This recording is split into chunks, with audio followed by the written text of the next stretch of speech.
Introduction: A sin hidden in plain sight. In today's episode, we are going to explore one of the most dangerous sins a Christian can commit, a sin that often goes unnoticed but has the potential to cause eternal separation from God. This sin is not something you would typically think of, like lying or stealing. It's much more subtle, hidden in plain sight, and it is something almost every one of us struggles with at some point in our lives. If you haven't already subscribed, please do so now. Click the notification bell so you don't miss any of our future episodes. Share this message with your loved ones, and let's continue this journey of faith together. May God bless you, and may you always walk humbly with Him. The sin we're talking about is pride, specifically the pride that leads to self-righteousness. As believers, we often think we are living according to God's will, following His commandments, and attending church regularly. But what if I told you that even the most devout Christians are at risk of falling into this trap of pride?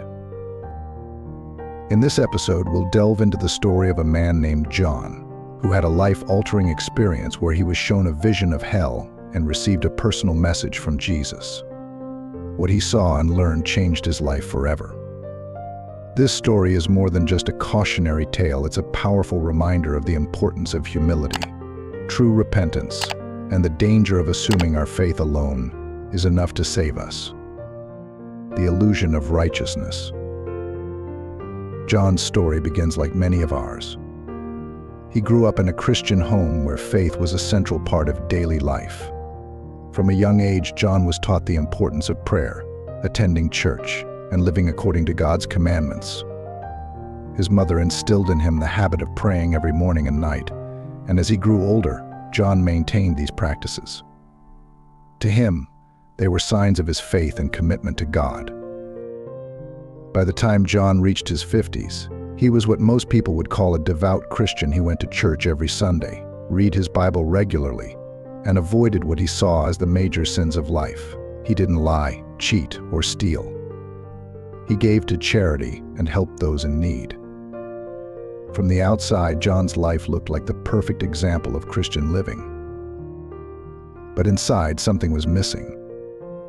Over the years, John had developed a sense of pride in his faith. He thought of himself as a good Christian, someone who was better than others because of his devotion. He looked down on those who didn't follow the faith as rigorously as he did, and he judged people harshly for their sins. He never saw the problem with this. After all, wasn't he living according to the Bible? Didn't his good deeds count for something?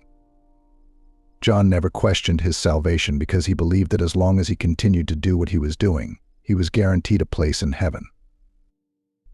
This is where many Christians find themselves today, convinced that outward acts of faith, like attending church or giving to charity, are enough to secure their salvation. But what John didn't realize was that his heart had become hardened by pride. He was so focused on his own righteousness that he failed to see his need for true humility and repentance.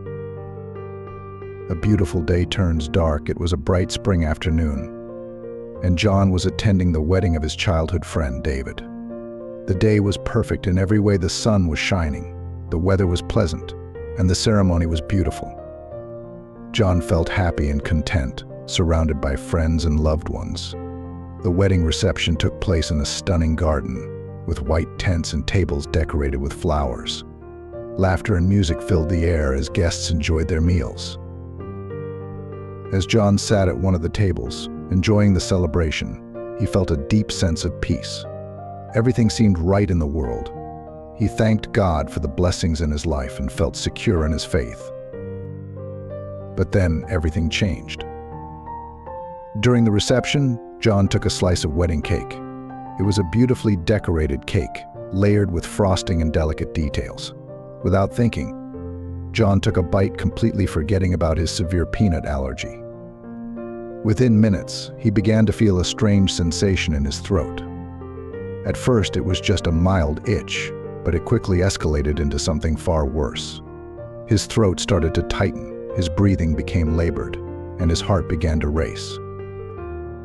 John realized he was having a severe allergic reaction, but he didn't want to cause a scene. He tried to stay calm, hoping it would pass. But the situation only got worse. Soon, he could barely breathe, and his vision started to blur. Panic set in, but before he could call for help, everything went black. The vision of hell. When John regained consciousness, he was no longer at the wedding. He found himself in complete darkness, a void so deep that it felt like he was floating in an endless, empty space. There was no sound, no light, just an overwhelming sense of isolation. Then, in the distance, a faint light appeared. It wasn't an ordinary light. It seemed to pulse with life, growing brighter and more intense as it approached. John felt himself being drawn toward it, unable to resist its pull.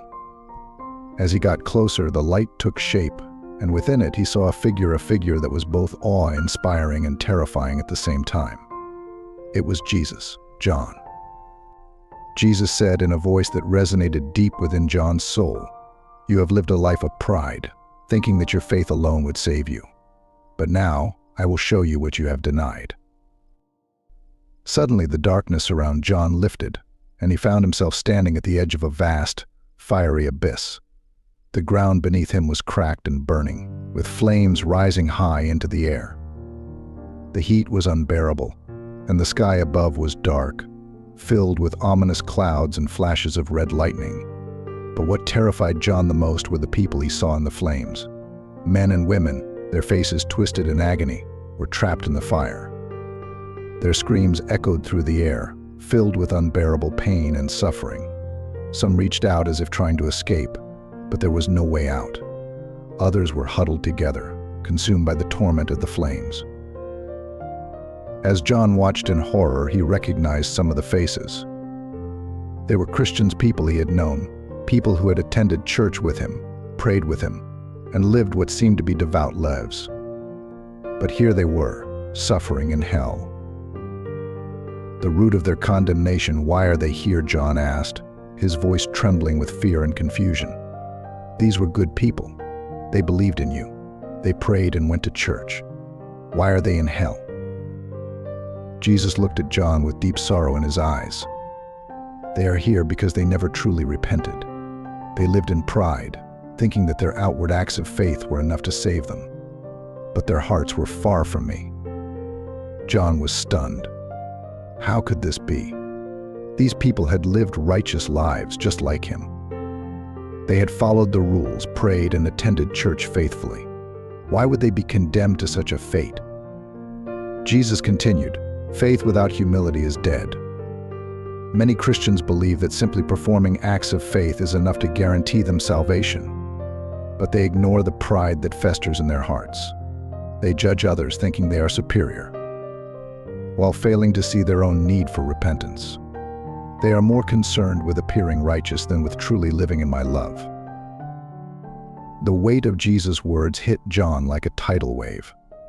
He had spent his entire life thinking that his devotion to God was enough. He had judged others thinking they were less worthy because they didn't live up to his standards. But now he realized that he had been blind to his own sin. The danger of pride. As John stood there, watching the souls in torment, he felt a deep sense of dread. He had never fully understood the seriousness of pride. To him, it had always seemed like a minor issue, something that could be overlooked in the grand scheme of things. But now he realized that pride was the very sin that had caused Lucifer to fall from heaven, and it was the sin that had led many Christians into eternal suffering. The people he saw in the flames had all been devout believers. They had prayed, read the Bible, and attended church regularly. But they had allowed pride to take root in their hearts. They had judged others, thinking themselves superior. They had relied on their own righteousness rather than seeking God's forgiveness with true humility. Pride is the most dangerous of all sins, Jesus said. It blinds you to your own flaws and convinces you that you are better than others. It separates you from me because it prevents you from recognizing your need for my grace. Tears filled John's eyes as he realized how far he had fallen into this trap. He had always considered himself a good Christian, but now he saw that his heart had been filled with pride. He had judged others harshly, thinking he was more deserving of God's favor. But in reality, he was no different from those he had condemned. A second chance awakening to the truth as John stood at the edge of the abyss, watching the flames consume the souls who had once been devout Christians like himself. The gravity of what he had seen began to weigh heavily on him. He could feel the overwhelming sorrow and regret that echoed from their cries, a deep, eternal regret that they had never truly known the humility required to be in God's presence. For the first time, John understood that faith, no matter how strong in appearance, was hollow without the foundation of humility. Then, just as suddenly as the vision of hell had appeared, it began to fade. The suffocating heat, the agonizing screams, and the sight of twisted souls diminished into darkness. John felt his body being pulled back from the abyss, back into the world of the living. He gasped for air, his chest heaving as his eyes opened to the sterile, cold reality of the hospital room. His wife, with tear-filled eyes, was holding his hand tightly as a team of doctors monitored his recovery. It wasn't just his body that had been brought back from the brink of death, his soul had been given a second chance. John knew this was more than a medical miracle. It was divine intervention. God had shown him a glimpse of eternity, not to punish him, but to awaken him to the truth that had been hidden from his heart for so long. Lying in that hospital bed, weak and trembling, John felt a renewed sense of purpose. He had seen firsthand the consequences of living a life filled with pride and self-righteousness. He now understood that salvation wasn't guaranteed simply by outward displays of faith or adherence to religious rituals. It was the condition of the heart that mattered most. For years, John had lived under the false security that his faith alone would save him, but now he knew better. He realized that he needed to change not just his actions, but his entire approach to his relationship with God. He needed to live each day in humility, constantly seeking forgiveness and grace, not because he feared hell, but because he had truly seen the depth of his own sin. As John recovered, he began to make amends. He reached out to those he had judged, seeking forgiveness for the prideful way he had treated them. He prayed not just out of habit, but with sincerity, asking God to strip away every last vestige of pride in his heart. He knew that this second chance was not something to be taken lightly. It was a gift, a moment of clarity that had saved his soul from an eternal fate of torment. The path to true salvation, living in humility, John's story serves as a powerful reminder to all of us about the dangers of complacency and the false security that can come with religious devotion.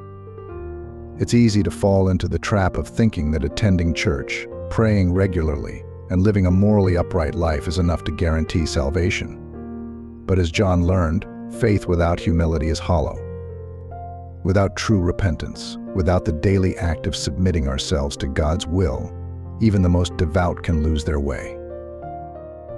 In reflecting on John's experience, we must ask ourselves, where does pride hide in our own hearts? Do we, like John once did, believe that we are better than others because of our faith? Do we judge those who we think are less devout, less holy, or less worthy of God's grace? The truth is, none of us are worthy on our own. Salvation is a gift, not a reward for our good behavior. It is granted by God's grace, and it requires humility, the humility to recognize that we are all sinners, in desperate need of forgiveness. Humility isn't just about lowering ourselves before God, it's about lifting others up in love, just as Christ did.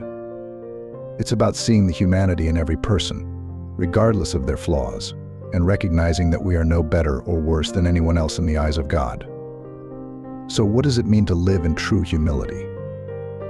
It means waking up every day with the awareness that we are always in need of God's grace. It means repenting, not just when we've committed obvious sins, but for the subtle pride that can creep into our hearts. It means approaching others with compassion, understanding that we all have struggles, and none of us are perfect.